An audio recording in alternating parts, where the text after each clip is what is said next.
तो इतना सुख मिला था, इतनी शांति मिल रही थी, इतना ऊंचा ज्ञान मिल रहा था कि तुम ही देवी देवता थे, देवी देवताएं आपके ही पूर्वज थे। तो हमें एक जागृति, एक स्मृति आ गई।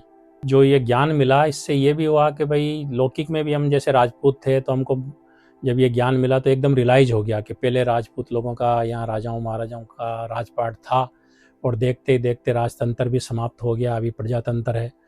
और भगवान कह रहे हैं कि तुम आदि में देवी देवता थे, डबल शीर्षताज थे, फिर सिंगल ताज बने। तो जो बाबा हमें ये ज्ञान दे रहे थे, तो वो एकदम रियलाइज हो गया कि वास्तव में हम ही देवी देवता थे, और देवी देवता हमारे ही पूर्वज थे। मंदिरों में जो पूजा हो रही है वो हमारे ही लोग थे, हम ही थे। तो अब हमें भगवान ये पढ़ाई पढ़ा रहे हैं, तो इस विश्वास के साथ में हम ये पढ़ाई पढ़ने लगे, और भगवान जो बोल रहे हैं वो करने लगे। फिर यह था कि हम देवता बन रहे हैं, तो व्यसन विकार हमारे जीवन में बिल्कुल नहीं होना चाहिए। बीड़ी, कोई किसी देवता को बीड़ी पीते हुए नहीं देखा होगा, सिगरेट पीते हुए, या भोग भी नहीं लगता होगा। देवी देवताओं को तो कोई गांजा भांग का भोग नहीं लगता है, वो तो फल फ्रूट खाते हैं, तो फल फ्रूट का भोग लगता है। तो ये एक जागृति आई, एक स्मृति आई, एक अच्छा संग मिला, जिसके कारण हमारा जीवन परिवर्तन हो गया। और फिर एक प्रेरणा मिली हमें समर्पित होने की। तो वो जयपुर में जब हम सेंटर पे बैठे हुए थे, क्लास कर रहे थे, तो एक देखा कि एक छोटा सा भाई मेरा जैसा ही 17-18 साल का था। तो मैं सोचा ये मेरे जितना ही है, ये आखिर क्या करके आया है। तो वो मधुबन जो हेडक्वार्टर है वहाँ पे 2 महीने सेवा करके आया था। तो वो अपना अनुभव सुना रहा था। तो मुझे संकल्प आया कि ये 2 महीने करके आया ना, मैं इसका रिकॉर्ड तोड़ूंगा और मैं भी सेवा करूंगा। तो मैं सोचता था भाई ये कुछ बड़ा काम करके आया तो मुझे भी करना चाहिए। तो ये फिर मैंने संकल्प किया जाना है सेवा में। तो ऐसे ही फिर बाद में कभी एक चांस मिला हमें मधुबन जाने का, तो 15 दिन हमने सेवा की वहाँ, वीआईपी खाना खिलाने की सेवा। तो 15 दिन बाद बोला जाओ भाई अभी तुम्हारा टाइम पूरा हो गया। तो इस प्रकार से फिर हमने हमारी दीदी को बोला भाई हमको और रुकना है, तो फिर हमारी 15 दिन और बढ़ा दी। तो हम वहाँ साउंड सेक्शन में रहे। साउंड सेक्शन के अंदर हमने सेवाएं की। वहाँ पे हम रेगुलर ज्ञान सुनते थे, और वहाँ अलग अलग वर्गों के कार्यक्रम चलते रहते थे, कभी राजनेताओं के, कभी धर्म नेताओं के, कभी वैज्ञानिकों के। इस तरह से हमें नया नया नॉलेज मिलता रहा। और जब हम अपने डिपार्टमेंट में भी जाते थे, बाबा के नए नए गीत सुनते थे, तो बड़ा आनंद आता था, जैसे कि ईश्वर के प्यार में हम खो गए हैं और हमें उस परमात्मा के एकदम नज़दीक पहुंच गए हैं, ऐसा अनुभव होता था। और हम जैसे कि अपने आप में मगन हो रहे थे। तो इस प्रकार से फिर 15 दिन वहाँ भी पूरे हो गए। तो बोला भाई जाओ टाइम पूरा हो गया। फिर हमने एक इलेक्ट्रिकल डिपार्टमेंट में शंकर भाई जी थे, तो उनसे बातचीत की भाई हमें थोड़ा सेवा में और चांस दो। तो उन्होंने फिर चांस दिया, तो हम इलेक्ट्रिकल में रहे, वहाँ सेवाएं दी। तो वहाँ भी हम जब अमृत वेले 2 बजे उठते थे और मेडिटेशन करते थे, तो हमें बड़ा आनंद आता था, एकदम ईश्वर के समीपता का, और बहुत सुख मिलता था रहा मतलब। तो मुझे लगा कि भाई ये जीवन कितना ऊंच है, कितना श्रेष्ठ है, कितना सुख है यहाँ पे। सेवा में भी सुख है, मेडिटेशन में भी सुख है, ज्ञान सुनने में भी सुख है। तो अभी इसी जीवन को जीना चाहिए।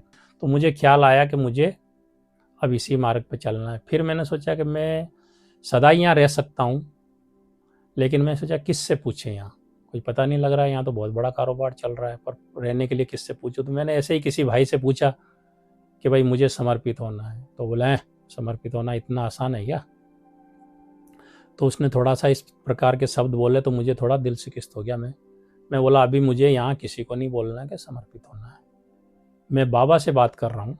अगर आप मेरी आवाज़ सुन रहे हैं तो मुझे समर्पित होना, पर यहाँ पे किसी को बोलना नहीं है। योग में आपके साथ का तो अनुभव मुझे हो रहा है, लेकिन आप मेरी आवाज़ भी सुन रहे हैं कि नहीं सुन रहे हैं।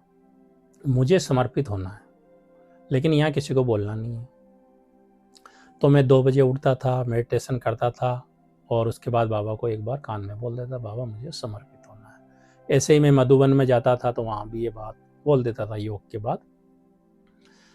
उसके बाद क्या हुआ कि एक दिन अनाउंसमेंट हुआ, बोला जो हार्ड वर्कर भाई है वो ट्रक आए हुए हैं अनाज के, तो वो खाली करने के लिए इनवाइट किया। तो हम थोड़े एक्सरसाइज वगैरह खूब करते थे, तो हम गए बड़े दौड़े दौड़े कि भाई आज हमको कोई याद किया।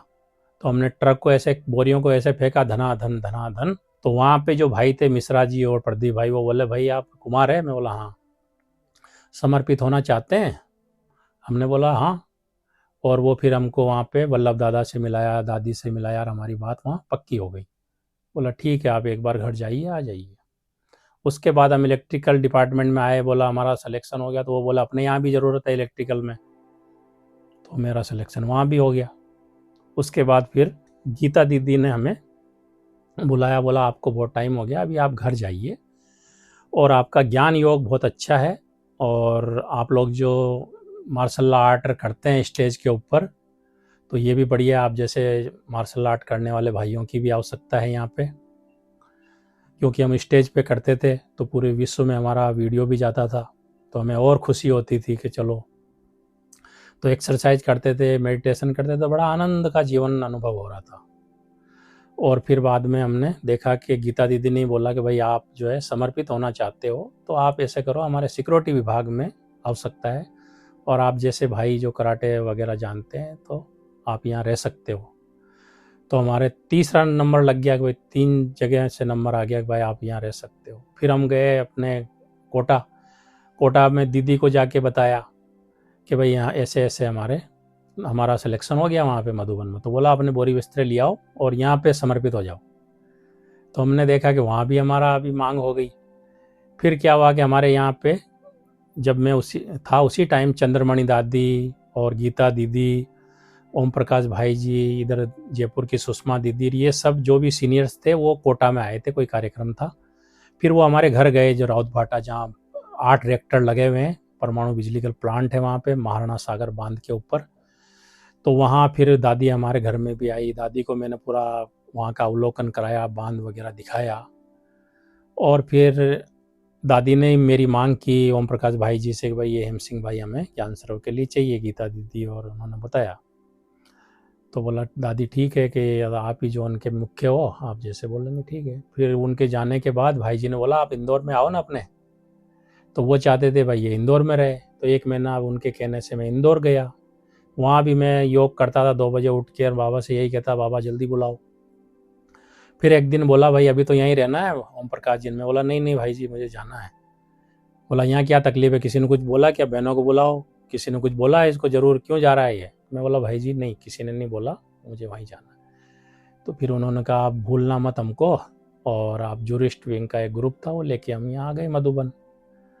और इस तरह से हमारा जीवन समर्पित हो गया। तो कहने का मतलब है कि एक श्रेष्ठ संघ हमें मिला।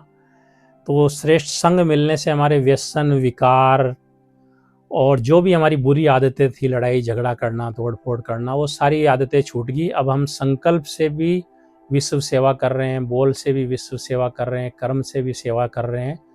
तो ये सब हमारा जो जीवन परिवर्तन हुआ है, आज हमारा जीवन सुख शांति से संपन्न बन गया है, और अनेक लोगों का हम जीवन सुख शांति से संपन्न बनाने के निमित्त बन रहे हैं। तो आज उसका आधार क्या है, ये ईश्वरीय ज्ञान और ये ईश्वरीय परिवार का जो प्यार है, परमात्मा प्यार है। इस प्यार के कारण मैंने अनुभव किया कि कैसा भी खराब से खराब व्यक्ति भी अपने जीवन को महान और श्रेष्ठ बना सकता है और अपना जीवन सफल कर सकता है। अपने तन से, मन से, धन से पूरे विश्व को मतलब सुखी और समृद्ध बनाने में ये कार्य चल रहा है। तो हमने देखा, ये अनुभव किया कि ब्रह्मा कुमारी संस्था बहुत ही अच्छे तरीके से खराब से खराब व्यक्ति का भी जीवन परिवर्तन करके श्रेष्ठ और महान बनाती है। तो मेरा जीवन का अनुभव यही है कि इस संस्था के कनेक्शन में आना चाहिए और साथ ही साथ मेडिटेशन सीखना चाहिए। उससे हम परमात्मा के एकदम समीप आ जाते हैं, और हमारे में चाहे कितनी भी बुराइयां क्यों ना हो, लेकिन जब हम मेडिटेशन करते हैं तो मेडिटेशन के अंदर एक शक्ति हमारे जीवन में आती है जिससे हम कुछ भी परिवर्तन कर सकते हैं। अभी मुझे अपने आप में अनुभव करता हूँ, मैं जो चाहूँ उस बुराई को छोड़ सकता हूँ और जो चाहूँ उस अच्छाई को मैं अपना सकता हूँ। तो ये एक शक्ति मेरे में आ गई। जैसे स्थूल रीति से आपने देखा हो, कोई कमज़ोर व्यक्ति हो, उसको आप बोलो कि भाई आप 100 किलो का वेट उठा, तो वो नहीं उठा पाएगा। लेकिन अगर मान लो उसका उमंग उत्साह बढ़ाओ, उसको अच्छी डाइट दो, रोज़ उसकी एक्सरसाइज कराओ और अच्छी डाइट के साथ में उसको स्नेह, प्यार, उमंग उत्साह बढ़ाओ, और पहले उसको 10 किलो उठाओ, फिर 20 किलो उठाना सिखाओ, तो एंड में वो 100 किलो भी उठाएगा। तो यहाँ भी ऐसे ही है कि यहाँ पे हमारे मनोबल को बढ़ाया जाता है ज्ञान और योग की शक्ति के द्वारा, कि हम एक साधारण व्यक्ति भी जो चाहे वो कर सकते हैं। और जैसी चाहे वैसी सेवाओं के निमित्त बन सकते हैं। तो अभी हम अपना जीवन तो महान और श्रेष्ठ अनुभव कर ही रहे हैं, लेकिन साथ ही साथ आज मैं 30-31 सालों से ये कार्य समर्पित रीति से ब्रह्मा कुमारीज के हेडक्वार्टर में कर रहा हूँ। और मैं अपने आप को बहुत ही धन्य धन्य अनुभव कर रहा हूँ कि इस संस्था के अंदर मुझे सारे वर्गों की सेवा करने का एक सौभाग्य प्राप्त हो रहा है, जिसमें मेडिकल विंग भी है, सोशल विंग भी है, सिक्योरिटी सर्विस विंग भी है, यूथ विंग भी है। तो 21 विंग है। तो 21 विंग के माध्यम से ज्ञान सरोवर के अंदर भारत को स्वर्ग और श्रेष्ठ बनाने का कार्य चल रहा है। और 6 मास यहाँ विदेश का कार्यक्रम चलता है और 6 मास देश का कार्यक्रम चलता है। इस प्रकार से हम 12 ही मास जो है परमात्मा की सेवा में बिजी रहते हैं। बहुत ही सुखद और अपना जीवन श्रेष्ठ और महानता की अनुभूति कर रहे हैं। तो हम चाहते हैं कि ये मेडिटेशन सभी लोग अपनाएं और अपने जीवन को श्रेष्ठ और महान बनाएं। इसी के साथ नमस्ते, ओम शांति।